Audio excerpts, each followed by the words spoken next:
Assalamualaikum warahmatullahi wabarakatuh. Perkenalkan kami dari kelompok 2 dengan beranggotakan saya sendiri, Gianina, Yumita, Rika, Trisman, Fajrin, dan juga Ilham. Kami akan membahas tentang strategi operasional. Yang berikutnya akan dibacakan oleh Yumita. Baik, di sini saya akan menjelaskan definisi dari misi dan strategi. Misi adalah tujuan atau alasan dasar dari keberadaan suatu organisasi dan juga perusahaan. Misi juga menjelaskan apa yang ingin dicapai oleh suatu organisasi atau perusahaan tersebut dalam jangka panjang dan bagaimana kontribusinya dalam kebutuhan dan masalah tertentu. Misi juga memberikan panduan dan fokus kepada keinginan atau tujuan suatu perusahaan atau organisasi tersebut di masa yang akan datang. Atau lebih simpelnya, misi itu adalah apa yang ingin kita capai di suatu organisasi atau perusahaan tersebut. Nah, selanjutnya yaitu strategi. Strategi adalah rencana atau pendekatan yang digunakan untuk mencapai tujuan atau misi tersebut. Strategi juga melibatkan pemilihan cara-cara yang terbaik untuk mengalokasikan sumber daya, mengatasi masalah, dan mencapai keberhasilan dalam jangka panjang. Atau dengan kata lain, strategi itu adalah langkah-langkah yang konkret untuk mencapai keberhasilan atau merealisasikan misi yang digunakan oleh perusahaan atau organisasi tersebut. Contoh misi itu seperti menjadi perusahaan teknologi yang inovatif dengan menciptakan teknologi atau digital yang ramah lingkungan atau yang memudahkan masyarakat, yang memudahkan kehidupan masyarakat. Dan sedangkan kalau strategi itu lebih ke bagaimana cara supaya produk itu bisa berkembang, seperti contohnya mengembangkan produk AI atau mengembangkan produk untuk teknologi yang memudahkan kehidupan masyarakat dan lain sebagainya. Untuk strategi operasional ini memiliki 3 pendekatan strategi keunggulan untuk bersaing. Yang pertama adalah kepemimpinan biaya, bisa disebut juga cost leadership. Fokus pada produsen dengan biaya terendah di industrinya. Biasanya perusahaan dapat menawarkan harga yang kompetitif tanpa mengorbankan profitabilitas. Dengan cara, yang pertama efisiensi skala produksi besar-besaran menurunkan harga unit. Yang kedua adalah pengurangan biaya. Yang ketiga juga ada standarisasi. Nah, untuk yang keduanya ini adalah diferensiasi.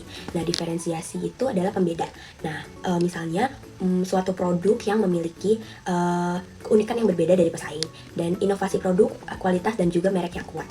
Yang ketiga, ada fokus. Fokus melayani segmen pasar tertentu secara lebih baik. Nah, untuk caranya sendiri adalah niche market, yang kedua kustomisasi, dan yang ketiga adalah hubungan pelanggan. Mengenai 5 pandangan strategis menurut para peneliti PIMS.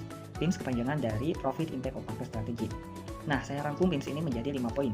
Untuk poin pertama, Profit Impact of Market Strategy ini harus membantu perusahaan atau organisasi untuk menetapkan strategi dengan 2 faktor primer, yaitu persaingan industri dan struktur pasar. Untuk poin kedua, Profit Impact of Market Strategy ini harus mengacu kepada 5 unsur kekuatan. Yang pertama, adanya persaingan industri. Yang kedua, adanya para pembeli. Yang ketiga, adanya pendatang baru. Yang keempat, adanya para supplier. Dan yang kelima, adanya produk pengganti. Untuk poin ketiga, Profit Impact of Market Strategy ini merujuk langsung kepada kebijakan seperti penetapan harga, ekspansi marketing, dan intensitas R&D atau Research and Development. Lalu untuk poin keempat, PIMS merupakan keputusan yang dibuat dengan memperhatikan faktor lingkungan, baik industri maupun persaingannya. Lalu untuk yang kelima, PIMS ini berpengaruh kepada kinerja yang positif dengan bertambahnya channel distribusi pada perusahaan.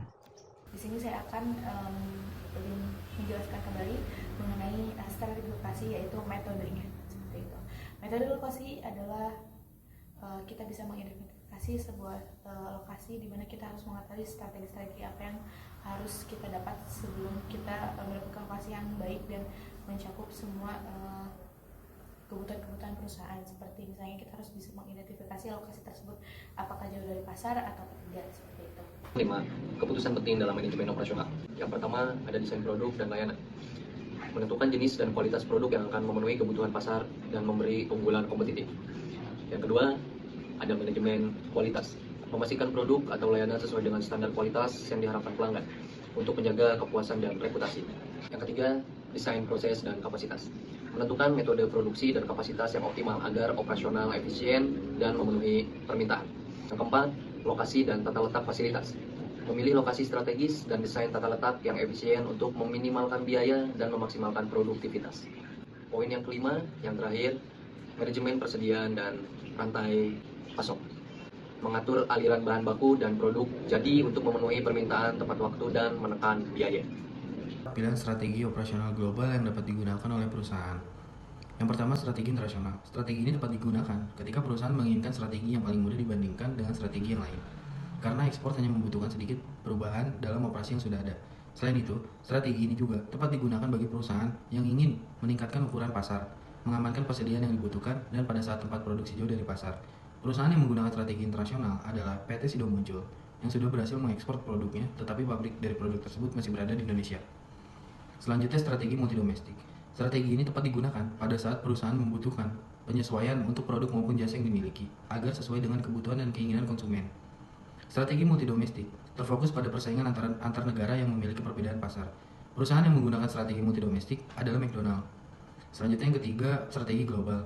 Strategi ini tepat digunakan pada saat fokus strategi perusahaan adalah untuk mengurangi biaya. Selain itu, strategi ini juga tepat digunakan pada saat perusahaan ingin meningkatkan keunggulan bersaing dengan bebas tanpa batas tertentu seperti perbedaan mata uang dan perbedaan aturan.